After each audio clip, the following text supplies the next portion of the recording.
Hello students, now we will study about the structure of tRNA. Translation पढ़ने से पहले हमें टीआरएनए के स्ट्रक्चर के बारे में पता होना ज़रूरी है। तो ये आरएनए है, तो ये सिंपली क्या होगा, सिंगल स्ट्रैंडेड होगा। आरएनए जो है आपका वो क्या होता है, सिंगल स्ट्रैंडेड होगा, ठीक है। लेकिन due to bonding between the bases of single strand, bonding between bases of single strand tRNA की शेप जो होती है वो होती है क्लोव लीफ लाइक, ठीक है। सेकेंड करेक्टर जो इसका है, it is smallest RNA, means mRNA और आरआरएनए से ये क्या होता है, स्मॉल इन साइज होता है।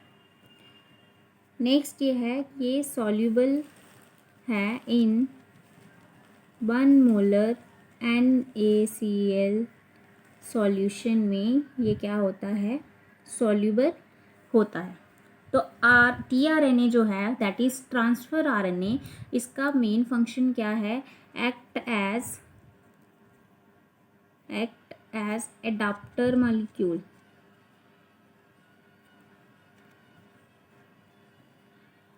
ठीक है। और रीड करता है ये जेनेटिक कोड जो लिखा होता है किस पे, एमआरएनए। तो ये क्या करेगा, सबसे पहले कोड को रीड किया with the help of anticodon, ठीक है। रीड कर लिया, उसके बाद ये क्या करेगा, उसको अमाइनो एसिड को रिकॉग्नाइज करेगा, जो इस कोड, जो ये कोड क्या करता है, कोडॉन जो है वो कोड करता होगा, उस अमाइनो एसिड को रिकॉग्नाइज करेगा, देन उसको पकड़ के लाएगा कहाँ, राइबोसोम के पास। उस अमाइनो एसिड को राइबोसोम के पास लाएगा ताकि राइबोसोम में प्रोटीन सिंथेसिस हो सके। Ribosomes are the protein factories, तो उनको वहाँ पे लाएंगे तो क्या होगा, प्रोटीन की सिंथेसिस। तो फंक्शन क्या है, पहले एमआरएनए पे जो जेनेटिक कोड लिखा है उसको डिकोड करना, रीड करना, देन रिकॉग्नाइज करना अमाइनो एसिड को और उसको वहाँ से पकड़ के लाना अपने साथ, ताकि राइबोसोम्स में प्रोटीन की जो सिंथेसिस है उसको स्टार्ट कर सके। तो अब देखिए, अगर हम स्ट्रक्चर पढ़ें किसका, टीआरएनए का, तो structure somewhat like this, globe shape जो है इसका स्ट्रक्चर है। यहाँ पे एक ये छोटी सी लूप है दैट इज वेस्टिजियल, जिसका कोई स्पेसिफिक फंक्शन नहीं है, नो स्पेसिफिक फंक्शन।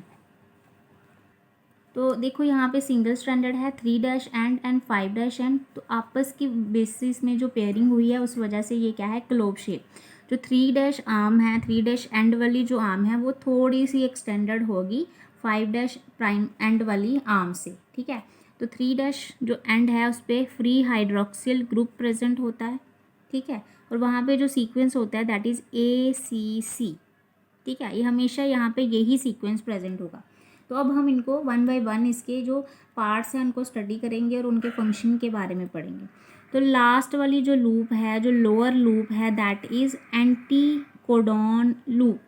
तो इस पे जो है एंटीकोडॉन प्रेजेंट होता है, किसके, जो एमआरएनए पे कोडॉन है उसका एंटीकोडॉन प्रेजेंट होता है।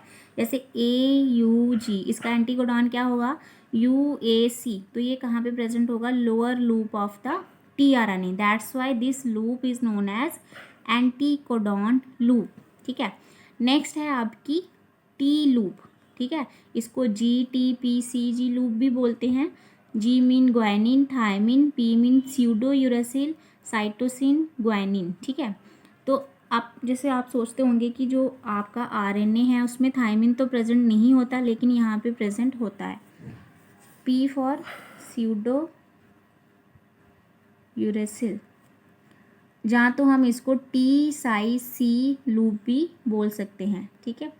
तो इसका जो फंक्शन होता है वो क्या होता है, राइबोसोम की रिकॉग्निशन करना, कि राइबोसोम की जो पोजीशन है, लोकेशन है, उसको रिकॉग्नाइज करना। तो इसका क्या फंक्शन है, राइबोसोम रिकॉग्निशन, है ना। तो ये 3' जो एंड है आपका OH फ्री एंड, यहाँ फ्री हाइड्रोक्सिल ग्रुप प्रेजेंट होता है। इसका जो मेन फंक्शन है दैट इज़ बाइंडिंग साइट है ये फॉर अमाइनो एसिड। यहाँ इसको अमाइनो एसिड एक्सेप्टिंग साइट भी बोल सकते हैं, एक्सेप्टिंग साइट। तो ये जो ट्रांसफ़र आरएनए है यहाँ पे अमाइनो एसिड को लेके आएगा, तो यहाँ पे बाइंड करके लाएगा और राइबोसोम तक लेके आएगा, ठीक है। तो नेक्स्ट है आपकी ये वाली loop that is DHU loop, di hydroxo hydrouracil loop. ये किस लिए होती है? For amino acid recognition.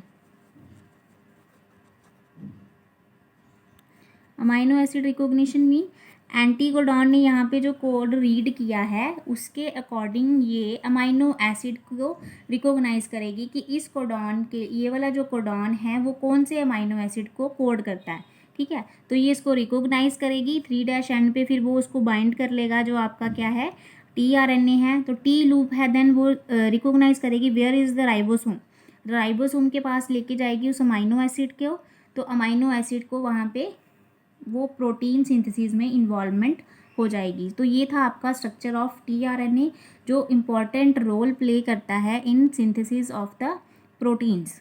Thank you students.